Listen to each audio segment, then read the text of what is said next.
So good morning guys. तो चलिए start करते हैं आज की रिवीजन क्लास। तो देखो, पहला प्रश्न आपसे क्या पूछ रहे हैं कि देश का पहला हर घर जल प्रमाणित जिला कौन सा बना। तो आंसर होगा बुरहानपुर, ये मध्य प्रदेश का है। फिर बताओ राष्ट्रीय समुद्री दिवस हमने कब मनाया। तो आंसर होगा 5 अप्रैल को। लेकिन अगर आपसे पूछें कि विश्व समुद्री दिवस वर्ल्ड मैरीटाइम डे ये कब मनाया जाता है, तो फिर आपका आंसर होगा सितंबर के लास्ट थर्सडे को मनाया जाता है। आप ये बताओ विश्व महासागर दिवस हम कब मनाते हैं, वर्ल्ड ओशियन डे। और अगर आपसे पूछा जाए कि राष्ट्रीय समुद्री विरासत परिसर ये कहाँ पे बन रहा है, तो आंसर होगा लोथल, गुजरात में। और गुजरात के लोथल में ही की जाएगी भारत के पहले समुद्री संग्रहालय की स्थापना भी। अच्छा, एक प्रश्न का उत्तर और देना। India international sea food show जो कि 2023 में होंगे, वो कहाँ पे होंगे, और अभी 2022 वाला वो कहाँ पे हुआ था, ये भी बताओ। अगला है भारतीय पुरातत्व सर्वेक्षण के संस्थापक कौन थे, यानी कि आर्कियोलॉजिकल सर्वे ऑफ इंडिया के। तो आंसर होगा अलेक्जेंडर कनिंगम। इसकी स्थापना हुई थी 1861 में, नई दिल्ली में हेडक्वार्टर है। वर्तमान में इसके डायरेक्टर जनरल हैं वी विद्यावती। अब बताओ द मैकमोहन लाइन नाम की बुक को किसने लिखा, जे सिंह ने। और इसको भी लॉन्च किया था हिमाचल प्रदेश के गवर्नर ने। उनका नाम है राजेंद्र विश्वनाथ अर्लेकर। अब बताओ किस राज्य का है जामताड़ा जिला, जो कि देश का पहला जिला बना जिसके हर गांव में पुस्तकालय है। तो आंसर होगा झारखंड का है ये। और अगर आपसे पूछे ना कि 2022 के लिए विश्व पुस्तक राजधानी के रूप में किसे चुना गया था, तो आंसर होगा मैक्सिको का शहर है ग्वाडलाजारा। आपको याद है अभी world book and copyright day कब मनाया, 23 अप्रैल को। और इंटरनेशनल चिल्ड्रन बुक डे, अंतर्राष्ट्रीय बाल पुस्तक दिवस, ये 2 अप्रैल को होता है।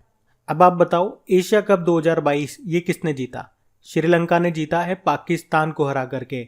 हुआ कहाँ पे था, यूनाइटेड अरब अमीरात में। ये इसका 15वां संस्करण था। इसी तरह से जो 2022 में आईपीएल हुए थे वो भी 15वां संस्करण था। भारत में हुआ था वो उसको गुजरात टाइटंस ने जीता था राजस्थान रॉयल को हरा करके। अभी रणजी ट्रॉफी 2022 में जो हुई उसको किसने जीता, पहली बार मध्य प्रदेश ने जीता है मुंबई को हरा करके। और दलीप ट्रॉफी 2022 इसका भी संबंध है क्रिकेट से ही। ये भी कोयम्बटूर में हुआ था। इसको वेस्ट जोन ने जीता है साउथ जोन को हरा करके। तो ये क्रिकेट से संबंधित 4 टूर्नामेंट मैंने आपको बताए। ये भी करंट अफेयर्स के बिल्कुल इंपॉर्टेंट गरम टॉपिक है, इनको याद रखना। एक मुझे बताओ संतोष ट्रॉफी का संबंध किससे है। अभी 2022 में 75 नंबर का एडिशन हुआ, 75वां, जिसको जीता केरल ने पश्चिम बंगाल को हरा करके। अब है विश्व प्राथमिक चिकित्सा दिवस, वर्ल्ड फर्स्ट एड डे। ये कब मनाया जाता है, यानी कि वर्ल्ड फर्स्ट एड डे ये सितंबर के दूसरे शनिवार को मनाया जाता है। इस बार हमने 10 सितंबर को मनाया। एक वर्ल्ड एड्स डे भी होता है, वो 1 दिसंबर को होता है। अगर आपसे पूछा जाए नेशनल डॉक्टर डे, राष्ट्रीय चिकित्सा दिवस, ये 1 जुलाई को होता है। और मुझे बताओ भारत के पहले वन चिकित्सा केंद्र का उद्घाटन अभी कहाँ पे किया गया। तो याद रखना उत्तराखंड के रानीखेत में। और WHO वर्ल्ड हेल्थ ऑर्गेनाइजेशन ने global centre for traditional medicine की स्थापना कहाँ पे की, तो आंसर होगा गुजरात के जामनगर में। देश का पहला मानव दुग्ध बैंक कहाँ पे खुला, ये खुला था मुंबई में। ये बात है 1989 की। भारत का ही नहीं, ये एशिया का भी पहला था। और वर्ल्ड मिल्क डे कब मनाया जाता है, 1 जून को मनाया जाता है। आपको याद होगा जम्मू कश्मीर का पहला दूध गांव कौन सा बना था, जेरी। और अभी केरल ने अंडे और दूध योजना भी शुरू की थी, जिसमें क्या होगा, आंगनवाड़ी के बच्चों को दूध और अंडे दिए जाएंगे 3 से 6 साल तक के बच्चों को सप्ताह में 2 दिन। इसी तरह से राजस्थान सरकार ने भी मुख्यमंत्री बाल गोपाल योजना को शुरू किया था, जिसमें कक्षा 1 से लेकर 5वीं तक के बच्चों को तो 150 ml दूध मिलेगा, 6ठी 7वीं 8वीं को 200 ml दूध मिलेगा। आप मुझे बताओ नेशनल मिल्क डे ये कब मनाते हैं। 26 नवंबर को डॉक्टर वर्गीस कुरियन के जन्मदिन को। सफेद क्रांति का जनक उनको कहा जाता है ना। और संविधान दिवस भी हम 26 नवंबर को ही मनाते हैं। अब बताओ सेमीकंडक्टर नीति को शुरू करने वाला पहला राज्य कौन सा बना, तो आंसर होगा गुजरात। इसी के साथ याद रखो ड्रोन नीति को शुरू करने वाला पहला राज्य ये हिमाचल प्रदेश बना। इथेनॉल नीति को रखने वाला पहला राज्य बिहार। राष्ट्रीय शिक्षा नीति को लागू करने वाला पहला राज्य कर्नाटक।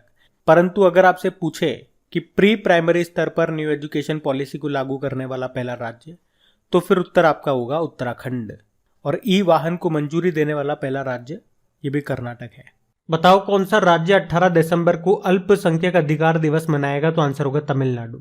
और अभी तमिलनाडु ने 14 अप्रैल को जो डॉक्टर अंबेडकर जयंती मनाते हैं उसे समानता दिवस के रूप में मनाने की घोषणा भी की है। भारत के पहले सामुदायिक रेडियो स्टेशन जिसका नाम है दूधवाणी, इसका उद्घाटन किस राज्य में किया था? प्रधानमंत्री जी ने किया था। कहां पे? गुजरात में। और आपको याद होगा इसी तरह से दृष्टिबाधित लोगों के लिए देश का पहला रेडियो चैनल भी शुरू हुआ है जिसका नाम क्या है? रेडियो अक्ष। वैसे वर्ल्ड रेडियो डे हम 13 फरवरी को मनाते हैं, आप जानते ही हो।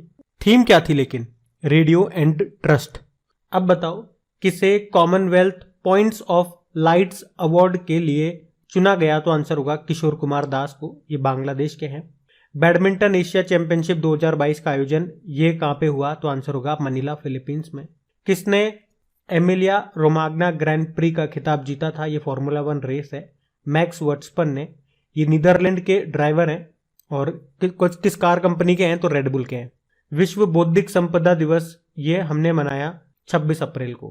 क्या थीम थी? Intellectual property and youth innovating for a better future. The Sikh history of east India नाम की बुक को किसने लिखा? अविनाश मोहापात्रा ने। और एक और बुक थी द मैजिक ऑफ मंगला जोड़ी, उसको अविनाश खेमका ने लिखा था। और इन दोनों बुकों को किसने लॉन्च किया था? उड़ीसा के मुख्यमंत्री नवीन पटनायक जी ने। बताओ किसने सर्बिया ओपन का खिताब जीता? तो आंसर होगा एंड्री रुब्लेव ने। किस देश के राष्ट्रपति को जॉन एफ कैनेडी पुरस्कार के लिए चुना गया? तो यूक्रेन के राष्ट्रपति। वैसे तो टोटल 5 लोगों को चुना गया था लेकिन उसमें एक यूक्रेन के राष्ट्रपति थे, तो उनका नाम ज्यादा महत्वपूर्ण है क्योंकि अभी यूक्रेन काफी चर्चा में रहा। कौन है यूक्रेन के राष्ट्रपति? वैसे व्लादिमीर ज़ेलेंस्की, जो कि राष्ट्रपति बनने से पहले एक कॉमेडियन थे। यूक्रेन की कैपिटल कीव है, करेंसी है यूक्रेनियन रेवेन्या। बढ़ते आगे। चलो बताओ किस राज्य का जामताड़ा जिला देश का पहला जिला बन गया है जिसके हर गांव में पुस्तकालय है? तो आंसर होगा झारखंड। किसे 2022-23 के लिए नेस्कॉम का अध्यक्ष चुना गया? तो आंसर होगा कृष्णन रामानुजम को। नेस्कॉम मतलब क्या होता है? National association of software and services companies. और इसके पहले चेयरमैन का नाम भी आपको याद होना चाहिए क्योंकि इन्होंने अभी एक बुक लिखी है। उनका नाम है हरीश मेहता और उनकी बुक का नाम है द मैवरिक इफेक्ट। अब बताओ सांसद आदर्श ग्राम योजना के कार्यान्वयन में कौन टॉप पे रहा? तो आंसर होगा तेलंगाना। ये जो योजना है ये शुरू कब हुई थी? 11 अक्टूबर 2014 को, जिसका उद्देश्य क्या है? गांवों का निर्माण व विकास करना। भारत के किस राज्य में एक साथ 78,220 झंडे लहरा करके Guinness book of world record बनाया गया था? तो आंसर होगा बिहार में। सिप्री की रिपोर्ट के अनुसार सैन्य खर्च के मामले में भारत कौन से स्थान पर है? तीसरे स्थान पे। पहले पे अमेरिका, दूसरे पे चाइना। कार्यस्थल पर सुरक्षा और स्वास्थ्य के लिए विश्व दिवस कब मनाया गया? यानी कि world day for safety and health at work. Answer होगा 28 अप्रैल को।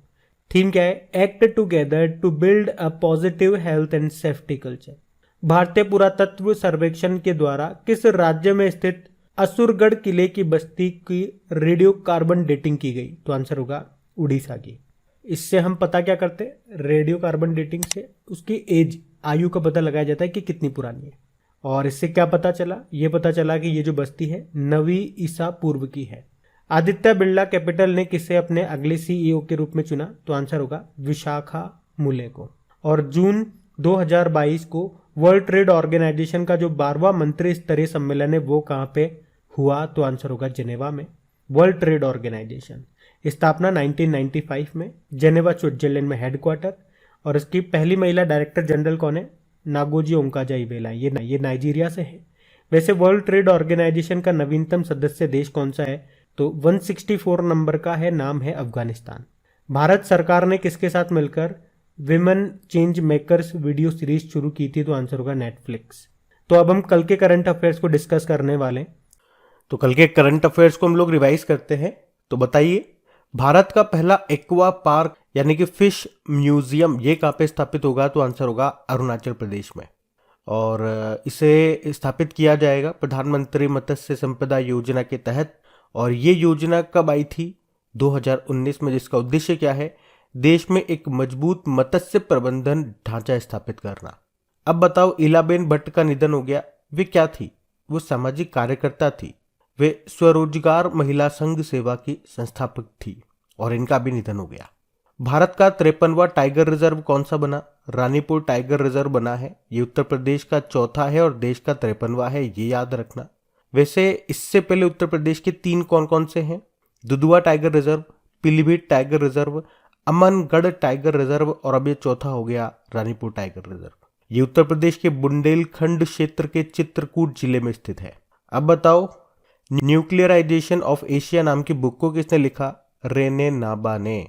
और चीफ विजिलेंस कमीशन 31 अक्टूबर से लेकर 6 नवंबर तक सतर्कता जागरूकता सप्ताह मनाया। इसकी थीम क्या है? Corruption free India for a developed nation. और केंद्रीय सतर्कता आयोग, इसकी स्थापना होती 1964 में। इसे सरकारी भ्रष्टाचार को दूर करने के लिए बनाया गया था। इसके पहले चीफ इलेक्शन कमिश्नर यानी कि केंद्रीय सतर्कता आयुक्त कौन थे? एन श्रीनिवास राव। वर्तमान में कौन है? सुरेश एन पटेल है। नवंबर 2022 को किस देश के पूर्व अमेरिकी सीनेटर एडवर्ड एम कैनेडी का मरणोपरांत प्रतिष्ठित फ्रेंड्स ऑफ लिबरेशन वॉर सम्मान दिया गया? तो किस देश ने दिया? बांग्लादेश ने। बांग्लादेश की मुक्ति में उनके योगदान के लिए उनको ये सम्मान मिला। नवंबर 2022 में 41वें शारजाह अंतर्राष्ट्रीय पुस्तक मेले का आयोजन कहाँ पे किया गया? तो आंसर होगा यूनाइटेड अरब अमीरात में। इसकी थीम क्या है? Spread the world. और इसमें गेस्ट ऑफ ऑनर कौन सा देश है? इटली। नवंबर 2022 में कौन सा राज्य track Asia cup 2022 cycling tournament की मेजबानी करेगा? तो आंसर होगा केरल। और ये पहली बार है जब ये दिल्ली के बाहर आयोजित किया जा रहा है। जल सप्ताह इंडिया वाटर वीक 2022 का आयोजन ये 1 से लेकर 5 नवंबर तक हुआ। इसकी थीम है सतत विकास और समानता। तो गाइज, ये था आज का आपका रिवीजन वाला सेशन। अच्छा लगे तो प्लीज़ लाइक करके शेयर ज़रूर कीजिएगा। Thank you.